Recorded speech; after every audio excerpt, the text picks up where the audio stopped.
27 pro, 12 me Lilian. 12 kundër, asnjë abstenim i ratohet. Pensionistët, qytetarët e thjesht dhe njerëzit në nevojë duke nisur nga kjo verë, do të paguajnë 700 lekë të reja nëse do të duan të bëjnë plazh. Vlera është miratuar këtë të njëjtën në Këshillin Bashkiak nga këshilltarët socialistë, të cilët me sa duket duan që t'i pinë gjakun qytetarëve, edhe pse e miratuan vlerën e çadrave dhe shezlongëve me 500 lekë në mbledhjen e kaluar. Dhe çuditërisht në fund u kujtuan se mungonin votat për të kaluar projekt vendimin. Këshilltarët socialistë të shndërruar në Rilindas kërkojnë të pinë gjakun e qytetarëve, teksa këtë të njëjtë e miratuan çmimin e çadrës në 700 lekë, teksa mësohet se vetëm një nga këshilltarët socialistë ka votuar kundër këtij çmimi. Çmimi 700 lekë të reja apo 7000 lekë të vjetra është shumë fish dhe një barë tepër e rëndë për qytetarët e Vlorës, edhe pse kostua e shërbimit është vetëm 4000 lekë të vjetra. Pikërisht një çift i pensionistësh, të cilët kanë votuar Partinë Socialiste për të shkuar në plazh një muaj këtë verë, do të duhet të paguajnë rreth 2 pensione.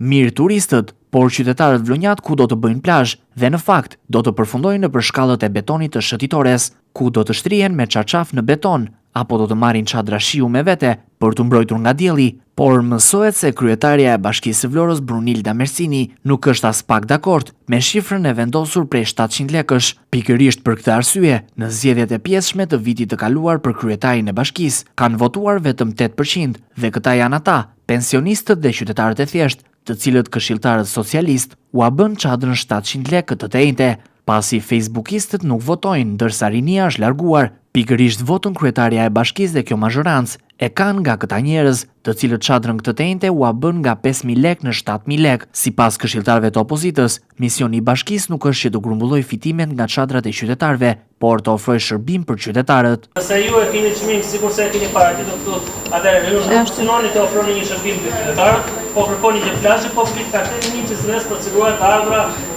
për bashkinë. Në fakt, nuk është ky misioni i bashkisë për të fituar sa më shumë të ardhurat. Nëse e keni shërbim, atëherë shërbimi mund të jetë dhe nën kosto. Detyra e bashkisë është të ofrojë shërbim për qytetarët, që mund të jetë shtesa nga më të ndryshme. Shërbimi është ofruar i nderuar Elesi, sepse janë 15000 metra katror pa pagesë. Ju na e thoni që e kam tarif, ndër fakt këtu në relacione e thoni që është çmim. Pra, duke rezultuar, duke marrë të mirëqen, dhe në fakt kështu duhet të jetë, sepse kështu është shkruar si një çmim prej 700 lekë të reja ose 7000 lekë të vjetra për çdo qytetar, ju e keni kthyer plazhi publik jo të aksesueshëm për qytetarët, po e keni kthyer në një biznes për të siguruar të ardhura për bashkinë. Nuk është bashkia qëllimi që të fitojmë dhe të dalim se s'bën me fitim.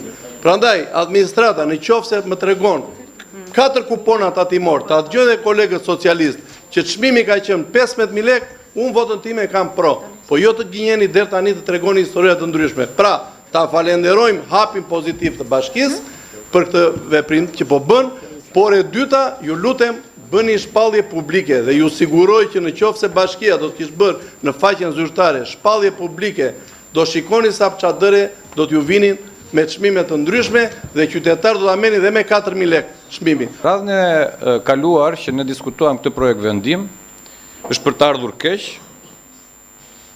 që shumë këshilltar socialist të Këshillit Bashkiak votuan një tarif më të ulët se sa ajo që ishte parashikuar nga administrata e bashkisë dhe sot, pra kjo është fakti që është për të ardhur keq, sot do të votojnë një projekt vendim i cili është 2000 lekë më shumë se sa ai që votuan herën e shkuar. Unë kam qenë, jam dhe mbetem i palëkundur në qëndrimin tim, por mendoj edhe të kolegëve opozitar, që ky plazh duhet të jetë plazh publik pa pagesë.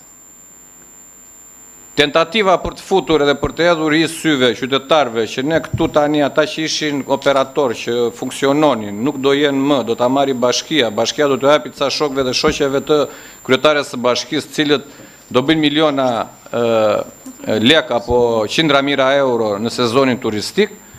Nuk ka arsye që qytetarët ta mbështesin dhe absolutisht dhe ne si këshilltar opozitar nuk kemi asnjë arsye pse ta mbështesim. Ndërkaq në këtë mbledhje të Këshillit Bashkiak të Vlorës mungonte kryetaria e Bashkisë së Vlorës Brunilda Mersini, por këshilltarë të majtë dhe të djathtë i kanë kërkuar televizionit 6+1 Vlora që të përcjellë zërin e tyre tek prefektja e qarkut të Vlorës Evisa Lushi që të mos firmosi për këtë çmim të çadrave.